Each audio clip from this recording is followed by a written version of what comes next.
கோலிவுட்டின் mass ஹீரோவாக இருக்கும் நடிகர் விஜய் அரசியலில் இணைய போகிறார் என ஒரு தகவல் பல மாதங்களாக உலா வந்தது. அதை உறுதிப்படுத்தும் வகையில் கடந்த மாதம் அவர் தன்னுடைய கட்சி அறிவிப்பை வெளியிட்டார். அவருடைய கட்சிக்கு தமிழக வெற்றி கழகம் என பெயர் வைக்கப்பட்டுள்ளது. பல வருடங்களாக அரசியலுக்கு வர வேண்டும் என ஆர்வம் காட்டிக் கொண்டிருந்த நிலைய பேச்சுவார்த்தைகளுக்கு பின்னர் இந்த அரசியல் கட்சி அறிவிப்பை வெளியிட்டு இருந்தார். அந்த அறிக்கையில் 2026 சட்டமன்ற தேர்தலை தான் நம்முடைய இலக்கு என்பதை குறிப்பிட்டிருந்தார். இந்த வருடம் நடக்கவிருக்கும் நாடாளுமன்ற தேர்தலில் யாருக்கும் ஆதரவு இல்லை என அறிவிக்கப்பட்டிருந்தது.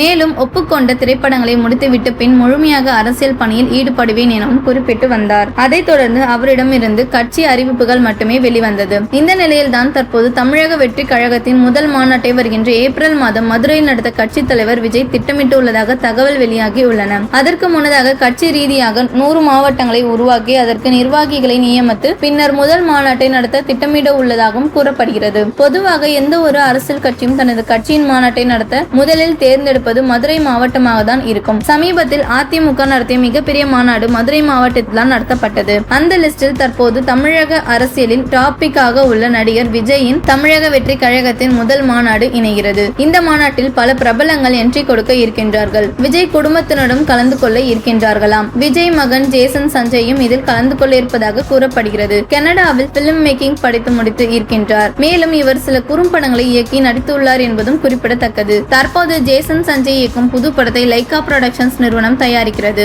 இதன் அதிகாரப்பூர்வ அறிவிப்பு ஏற்கனவே வெளியாகி உள்ளது.